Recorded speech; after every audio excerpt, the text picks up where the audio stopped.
पिछले साल एक प्रोजेक्टर आया था पिक्सपैक का प्राइम। और ये जो प्राइम प्रोजेक्टर था इंडिया का पहला ऐसा प्रोजेक्टर था जिसमें आपको एडजस्टेबल ब्राइटनेस देखने को मिलती थी। और नो डाउट ये काफी ब्राइट कैटेगरी का प्रोजेक्टर था। और इस साल पिक्सपैक ने प्राइम का नया मॉडल लॉन्च कर दिया है जो कि अपग्रेडेड वर्जन है। प्राइम 2.0 इसका नाम है और इसमें आपको मिलते हैं कुछ नए और इंप्रूव्ड फीचर्स। आइए जानते हैं कि ये नया पिक्सपैक प्राइम 2.0 प्रोजेक्टर कैसा है।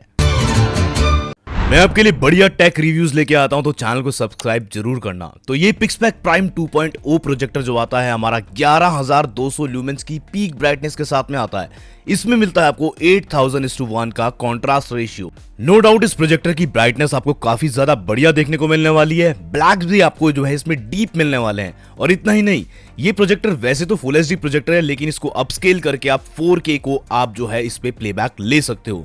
ये प्रोजेक्टर HDR10 और HLG को भी सपोर्ट करता है। इस प्रोजेक्टर के अंदर भी आपको जो है एडजस्टेबल ब्राइटनेस देखने को मिल जाएगी, यानी कि अगर आप प्रोजेक्टर की ब्राइटनेस को कम या ज्यादा करना चाहते हैं तो वो आप कर सकते हैं। साथ ही में इसके अंदर में आपको ट्रिपल फैन मिल जाता है, क्योंकि अगर आप ब्राइटनेस को बढ़ाते हैं तो फिर फैन की स्पीड भी यहाँ पे बढ़ जाती है, जिसकी वजह से प्रोजेक्टर ओवरहीट यहाँ पे नहीं होता।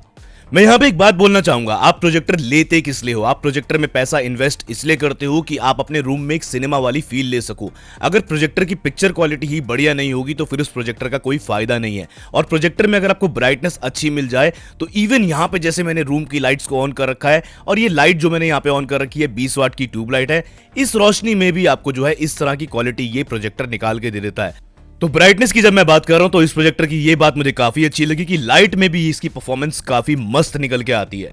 अब इस प्रोजेक्टर की टेस्टिंग मैंने दबा के करी है तो काफी सारी चीजें मैं आपको यहाँ पे बताने वाला हूँ। फीचर्स भी काफी सारे हैं, वो सब बताऊंगा। पहले प्रोजेक्टर पे एक बार नजर डाल लेते हैं। रबड़ की लेंस कैप दे रखी है साथ में, तो ये अच्छी बात है। ग्लॉसी फिनिश के साथ में ये प्रोजेक्टर आता है। 10 वॉट के आपको स्टीरियो स्पीकर मिल जाएंगे। वेंट्स की भी आपको यहाँ पे कोई कमी यहाँ पे नहीं मिलने वाली। साथ ही में इसमें आपको मिलता है हाई डेंसिटी फिल्टर। इसको इस तरह से आप निकाल सकते हैं और फिल्टर को ही क्लीन करना बहुत इंपॉर्टेंट होता है किसी भी प्रोजेक्टर के लिए, क्योंकि प्रोजेक्टर को खराब करने वाली चीज है डस्ट। तो डस्ट को एंटर होने से आप रोक सकते हैं। फिल्टर को वीकली साफ जरूर करना और इसका फिल्टर साफ करना काफी ईजी है और इस तरह से फिल्टर को वापस आप लगा देना। पोर्ट्स की बात कर लेते हैं यहाँ पे, तो पोर्ट्स भी आपको जो है काफी सारे मिल रहे हैं और सारे ही यूजफुल पोर्ट्स इस प्रोजेक्टर के अंदर आपको देखने को मिल जाते हैं। जैसे कि लैन का पोर्ट है, USB के 2 पोर्ट्स हैं, HDMI के भी 2 पोर्ट्स हैं और ये प्रोजेक्टर HDMI ARC को भी सपोर्ट करता है। एक ऑडियो का पोर्ट मिल जाएगा, साथ में AV का पोर्ट भी मिलता है। तो पुराना सेट टॉप बॉक्स अगर आपको कनेक्ट करना है तो AV का पोर्ट यहाँ दे रखा है, बाकी IR सेंसर यहाँ पे आगे और पीछे दे रखा है। और प्रोजेक्टर की तरह ये भी प्लास्टिक बिल्ड क्वालिटी के साथ में आता है, लेकिन बिल्ड क्वालिटी इसकी अच्छी है। इसमें आपको बटन्स भी मिल जाएंगे सारे ही फंक्शन के। इन केस आपका जो रिमोट है मिसप्लेस हो जाता है तो आप प्रोजेक्टर के बटन से भी उसको जो है यूज कर सकते हैं। टेबल पे अगर हाइट एडजस्ट करनी हो तो उसके लिए यहाँ पे एक स्क्रू दे रखा है। साथ ही में सीलिंग माउंट आपको करना है तो चारों तरफ इस तरह के और स्क्रूज दे रखे हैं जिनको हटा के आप इसे इजीली सीलिंग माउंट भी कर पाएंगे। तो ये अच्छा लगा मुझे। और प्रोजेक्टर का फोकस बार बार चेंज करने के लिए हमको जो है कई बार दिक्कत होती है, तो इसमें यहाँ पे एक स्लाइडर दे रखा है। इसको हटाने के बाद में यहाँ पे जो है मैनुअल फोकस इस प्रोजेक्टर को कर सकते हैं काफी इजीली। एक और चीज बोलना चाहूंगा, अगर आप इस प्रोजेक्टर को खरीदते हैं तो पिक्सपैक की वेबसाइट पे जाके या फिर इस QR कोड को स्कैन करके वारंटी को रजिस्टर जरूर करना। और दूसरी बात, इस तरह के सिमिलर लुक में आपको और प्रोजेक्टर भी देखने को मिल जाएंगे, किसी और ब्रांड का हो सकता है, लेकिन मैं रिव्यू कर रहा हूं आज पिक्सपैक प्राइम 2.0 ये वाला प्रोजेक्टर। और इसको खरीदने के लिए आप इसको ऑफिशियल वेबसाइट से ही खरीदना। लिंक मैंने डिस्क्रिप्शन में दे रखा है, उसी लिंक से आप इस प्रोजेक्टर को खरीद सकते हैं। और इसके बॉक्स के अंदर में एक एक्स्ट्रा फिल्टर, यूजर मैनुअल और डस्ट क्लॉथ भी साथ में दे रखा है, ये अच्छी बात है। इसी के साथ में यहाँ पे आपको AV का कनेक्टर मिल जाता है, तो पुराना सेट टॉप बॉक्स कनेक्ट करना हो तो AV का कनेक्टर साथ में दे रखा है और दे रखी है पावर कॉर्ड। और प्रोजेक्टर को ऑपरेट करने के लिए इस तरह का रिमोट कंट्रोल भी आपको साथ ही में मिलता है। पिक्सपैक के प्रोजेक्टर्स के अंदर में ना आपको विविड सिनेमा इंजन मिलता है और इसमें आपको मिल रहा है VCEX 3.0। इस प्रोजेक्टर के अंदर में आपको क्वाड कोर CPU मिलता है और GPU इसमें लगा हुआ है माली का G31। कनेक्टिविटी के लिए इस प्रोजेक्टर में आपको ड्यूअल बैंड वाईफाई का सपोर्ट देखने को मिलता है, अगेन अच्छी बात है। साथ ही में इसमें आपको ब्लूटूथ का वर्जन 5.0 मिलता है और इसमें मैंने किसी भी तरह का लैग नहीं देखा। इस प्रोजेक्टर के ऑपरेटिंग सिस्टम की बात करूं तो ये प्रोजेक्टर आता है लाइनेक्स बेस्ड एंड्रॉइड 9 के साथ में। अब यहाँ पे लाइनेक्स बेस्ड एंड्रॉइड है तो यहाँ पे सॉफ्टवेयर भी ना काफी अच्छी तरीके से कस्टमाइज कर रखा है। यहाँ पे जो है ना इंटरफेस इसका काफी ज्यादा स्मूथ है। इसमें मिलती है 1 GB की रैम और 8 GB की रोम। अब आपको लग रहा होगा कि ये तो काफी कम है, इससे ज्यादा रैम रोम वाले वाले प्रोजेक्टर्स भी मार्केट में अवेलेबल मिलते हैं और सिमिलर प्राइस पे भी मिल जाते हैं।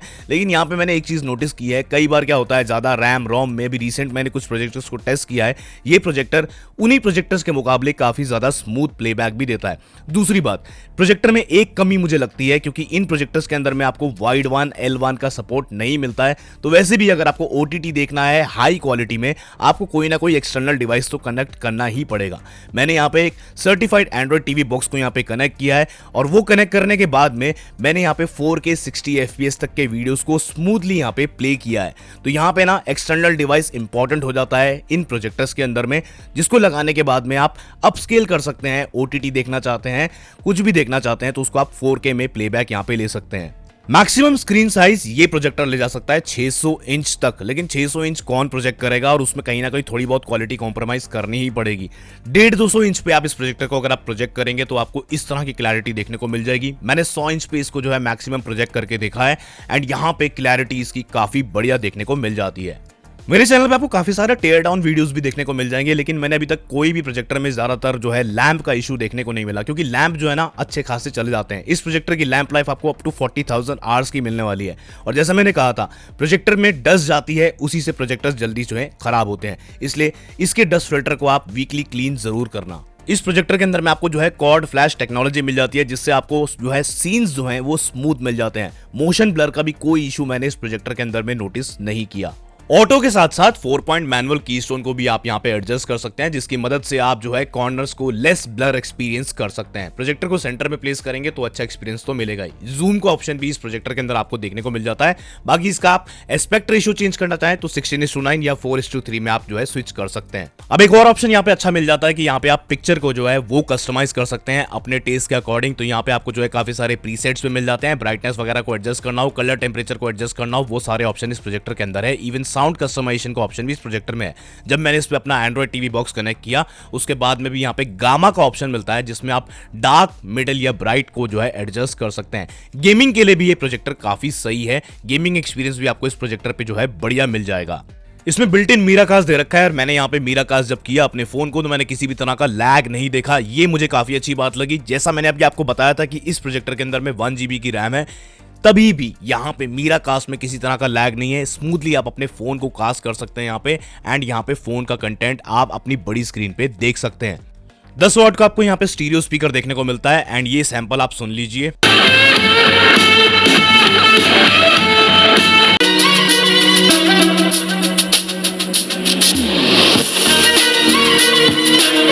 लाउड इनफ है ये प्रोजेक्टर, आपको जो है एक्सपीरियंस अच्छा मिलेगा इसके स्पीकर्स का। और फिर भी अगर आप चाहें तो ब्लूटूथ के थ्रू या फिर 3.5 mm के थ्रू या फिर HDMI ARC के थ्रू अपने दूसरे स्पीकर्स या साउंड बार्स को इजीली इस पे कनेक्ट कर पाएंगे।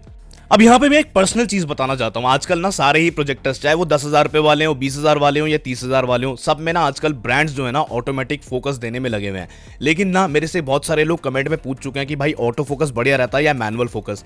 मैं रिकमेंड करता हूँ मैनुअल फोकस, और वो इसलिए, ऑटो फोकस में लगी होती है मोटर खराब तो गया आपका फोकस। मैनुअल फोकस में ये चीज अच्छी है कि आप फोकस को अपने हिसाब से कभी भी एडजस्ट कर सकते हैं। और वैसे भी रूम में आपने जब प्रोजेक्टर लगाना है तो फोकस आपने एक आध बार ही एडजस्ट करना है, रोज रोज तो आप फोकस को एडजस्ट करने नहीं वाले। तो मैनुअल फोकस में ना एक चीज ये अच्छी होती है कि मेंटेनेंस आपको कम मिलती है। एंड अभी ना मैनुअल फोकस वाले प्रोजेक्टर मार्केट में है ही नहीं, तो ऑप्शन ही नहीं था।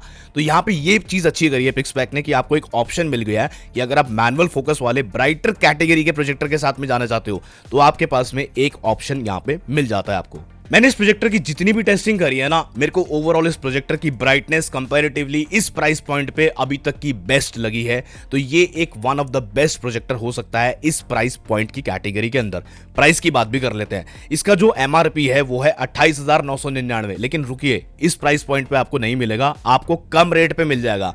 मैंने डिस्क्रिप्शन में इसका ऑफिशियल बाय लिंक दिया है। पहली चीज आप ये समझ लीजिए कि पिक्सपैक का प्रोजेक्टर आपको सिर्फ पिक्सपैक की ऑफिशियल वेबसाइट ddeal.in या फिर pixpack.in पे ही मिलेगा।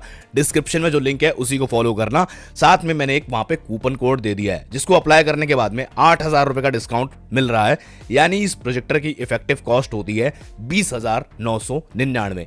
20,999 में ये प्रोजेक्टर आपको फुल HD रेजोल्यूशन के साथ में मिलता है, लेकिन अपस्केल 4K पे भी आप इसको कर सकते हैं एक्सटर्नल डिवाइस कनेक्ट करके, क्योंकि प्रोजेक्टर का कौन है कि इसमें आपको वाइड वन L3 मिलता है, L1 का सपोर्ट नहीं है और भी प्रोजेक्टर्स में अभी तक तो हमें देखने को नहीं मिला है। इसलिए आपको एक एक्सटर्नल डिवाइस कनेक्ट करना ही पड़ेगा ताकि आप OTT वगैरह देखते हैं कोई भी प्लेटफॉर्म का, उसको आप हायर क्वालिटी पे एंजॉय कर सकें। तो डिस्क्रिप्शन के लिंक्स को ही चेक करना ताकि ये पिक्सपैक प्राइम 2.0 को ही आप खरीद पाएं। और यहां पे मैंने डिस्क्रिप्शन में कूपन कोड भी दे दिया है, उसको अप्लाई करना मत भूलना ताकि आपको जो है ये प्रोजेक्टर सही प्राइस पे मिल जाए। और अगर आपके पास में कोई एक्सटर्नल डिवाइस है सर्टिफाइड वाला, फायर टीवी स्टिक या कोई एंड्रॉइड टीवी बॉक्स, तो अच्छी बात है, नहीं है तो उसका भी लिंक वीडियो के डिस्क्रिप्शन में दे रखा है। साथ ही में अगर ये प्रोजेक्टर आप कैश ऑन डिलीवरी लेना चाहते हैं तो जब आप इसको ऑर्डर करेंगे तो आपको थोड़ा सा नॉमिनल चार्ज देना होगा ऑर्डर कंफर्मेशन के लिए। और साथ ही में अगर आपके कोई सवाल है ऑर्डर से रिलेटेड तो आप ब्रांड को कॉन्टैक्ट करने से हिचकिचाहट मत करना, उसकी भी इंफॉर्मेशन मैंने डिस्क्रिप्शन में दे रखी है। कोई सवाल है इस प्रोजेक्टर से रिलेटेड तो कमेंट जरूर करना। मेरे हिसाब से अंडर 21,000 ये प्रोजेक्टर एक बढ़िया क्वालिटी लेके आता है एंड ओवरऑल इसकी परफॉर्मेंस काफी अच्छी है। मैं इस तरह के वीडियोस लाता रहता हूं तो चैनल को सब्सक्राइब जरूर करना, वीडियो को लाइक जरूर करना। मैं मिलता हूं अगले वीडियो में।